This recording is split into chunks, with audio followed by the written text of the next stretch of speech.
Top FM. More music variety. Top. Kembali berjumpa di 95.1 Radio Inspirasi kita semua. Dan kali ini Sabet masih bersama Bapak Rasihun ya. Sekarang sudah sesi terakhir dan Sabet sudah bisa menyebutkan nama Bapak dengan baik ya Pak ya.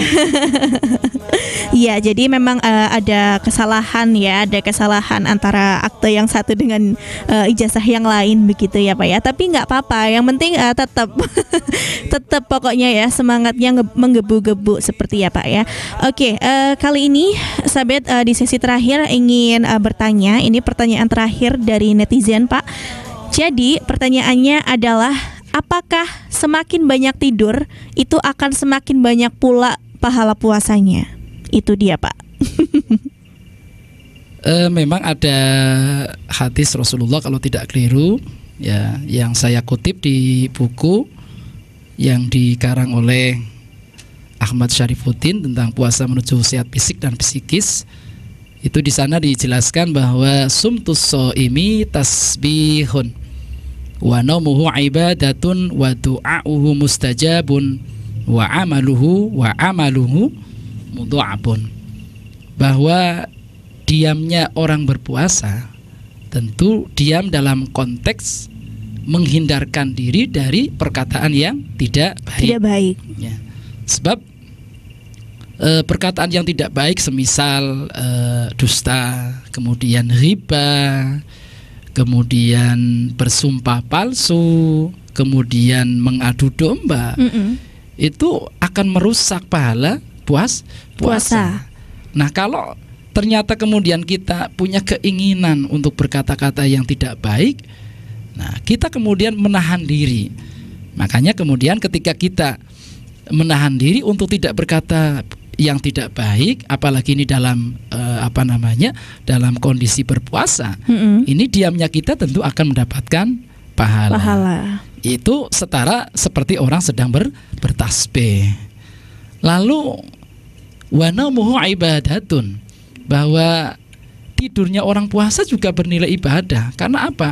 Dengan kemudian kita mengistirahatkan diri, dengan kita kemudian tidur, itu bisa meminimalisir perbuatan-perbuatan maksiat.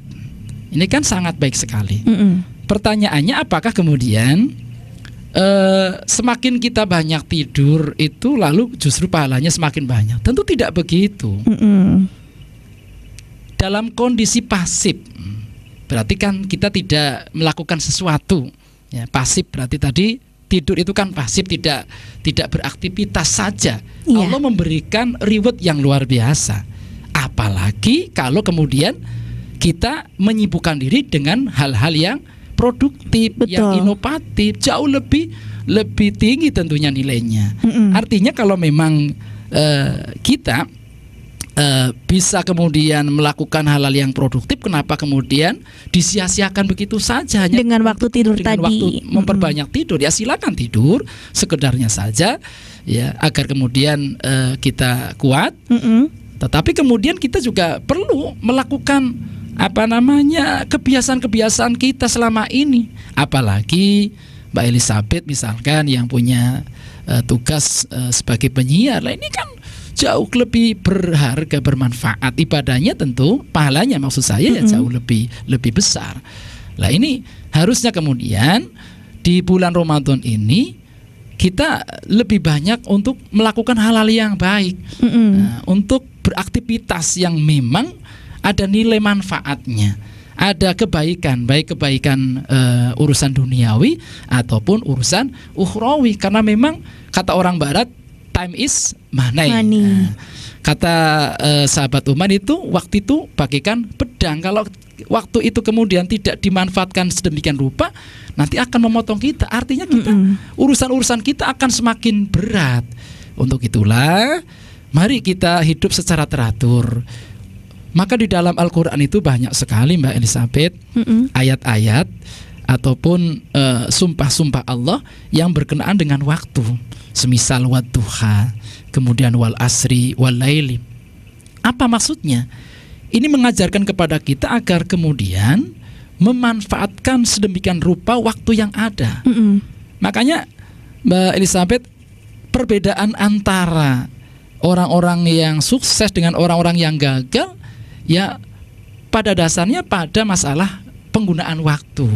Padahal Mbak Elizabeth dengan saya maupun dengan siapapun lah, waktunya kan sama. Betul. Selama sehari semalam itu ada 24 jam. Mengapa kemudian ada orang gagal, ada orang berhasil? Karena memang orang-orang yang berhasil itu begitu kemudian memanage waktu sedemikian rupa, dimanfaatkan untuk hal-hal yang produktif. Maka saya, Mbak Elizabeth selaku guru di Mandua Brebes ini khususnya, itu selalu kemudian mewanti-wanti kepada anak-anak untuk benar-benar memanfaatkan waktu.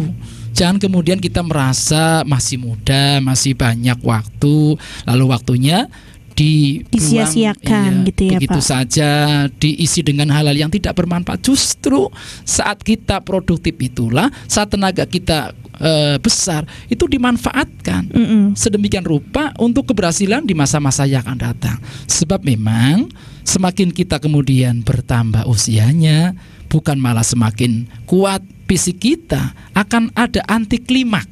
Ya, mungkin kita sampai 40 lah klimaknya, tapi kemudian ada semacam penurunan nanti 50, 60. Ya tentu kita tidak akan bisa leluasa, tidak akan seproduktif ketika kita masih usia muda, maka manfaatkan betul. Intinya Kira-kira jangan menyanyiakan demikian, waktu ya, Mbak Pak ya. Oke, itu dia ya jawabannya terkait tadi yang masalah berpuasa. Oke, yang terakhir nih Pak, pertanyaan terakhir, Bapak Rasihun, Rosihun, kira-kira apa sih Pak amalan saleh yang bisa kita lakukan sepanjang bulan Ramadan ini begitu Pak? Banyak sekali, diantaranya adalah sholat tarawih ya, sholat tarawih. Sebagaimana kemudian diingatkan oleh Rasulullah, man qoma Ramadana imanan wahtisaban ghufira lahu ma taqaddama min dambi. Siapa yang kemudian mendirikan di bulan Ramadan, maksudnya melaksanakan sholat tarawih ini dengan keimanan yang kuat, kemudian hanya mencari ridho Allah. Ya, jadi qiyamul lail, ada yang kemudian berpendapat yang paling kuat adalah sholat tarawih. Ini apabila kemudian sholat tarawihnya dilaksanakan dengan penuh kehusyuan, keikhlasan, ini kita semuanya ghufira lahu ma taqaddama min dambi, akan diampuni, akan terhapus seluruh dosa-dosa kita, baik dosa-dosa masa lalu maupun yang akan datang. Ini satu ya, sholat tarawih. Nah, tentu ya selain qiyamul lail dalam bentuk sholat tarawih, ya ada sholat tahajud, kemudian sholat witir.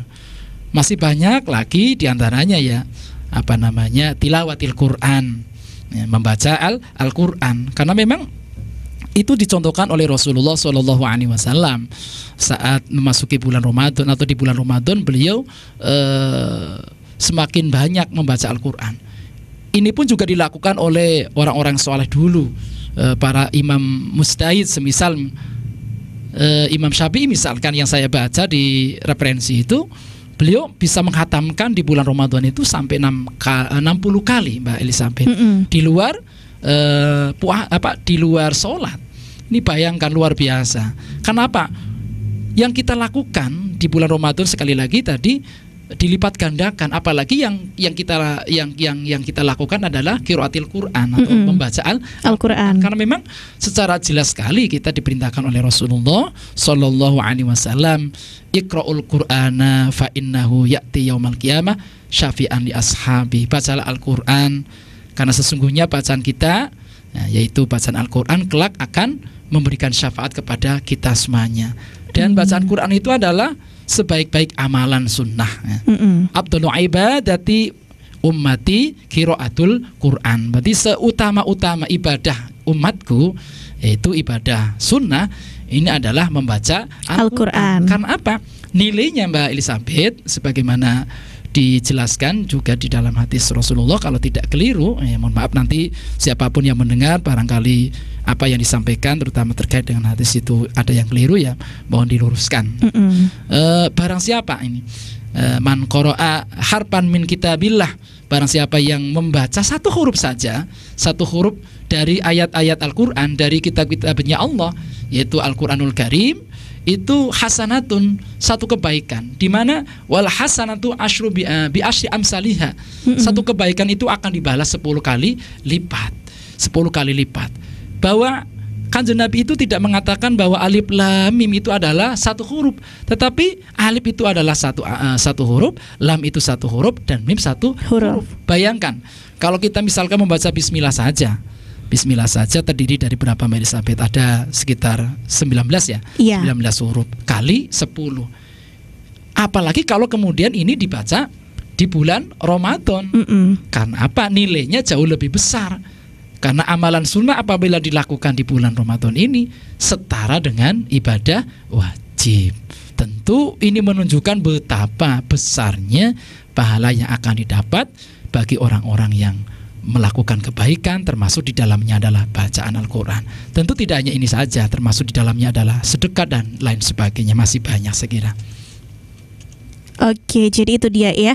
Tadi juga sempat ada yang masuk, Pak, katanya mau telepon, masih boleh? Nggak boleh lah ya, satu lagi ya. Ya, monggo kalau memang waktunya masih ada ini. Oke, silakan nanti paling Pak Rosiko nanti akan menjawabnya secara singkat aja gitu ya, Pak ya. Karena waktunya sudah mepet. Silakan mau telepon atau tidak dari 4087 ya.